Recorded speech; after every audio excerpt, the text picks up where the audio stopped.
I had produced one feature film before this with my currently absent producing partner, Lex, who's a great partner in business and a wonderful friend. I'd also like to give a shout out to Elizabeth Stearns, who's out there in the audience somewhere. It was an amazing group of powerful women who came together for this film. I have 4 sisters, so it felt like a family reunion for me.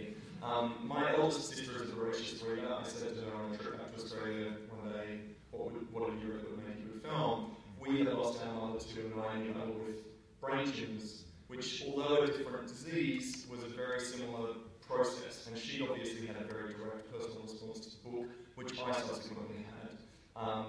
And at least Jennifer, who's really an unsung hero here for writing this book in the first place, took an enormous leap of faith to hand this beloved New York Times bestselling book over to a producing team whose only film was a slightly dodgy straight-to-video World War II action movie. It really was an incredible leap of faith. There came a point in the process where Lex and I both lost our jobs and had contracted with both Rich and Walsh, who we knew as personal friends, and then reached out to them, and we had contracted with Lisa, and we were sitting there with these contracts and no money, and so, I did what any rational thinking independent producer does, which is to look to your bank and borrow an enormous amount of money and carry on.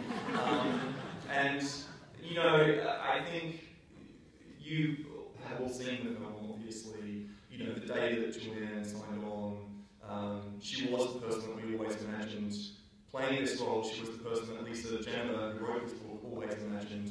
And at that point, really, when Julie said yes to this project, I think, for me, I kind of said a little thanks to the universe of gratitude, because if the film had never happened, I felt like that really mattered.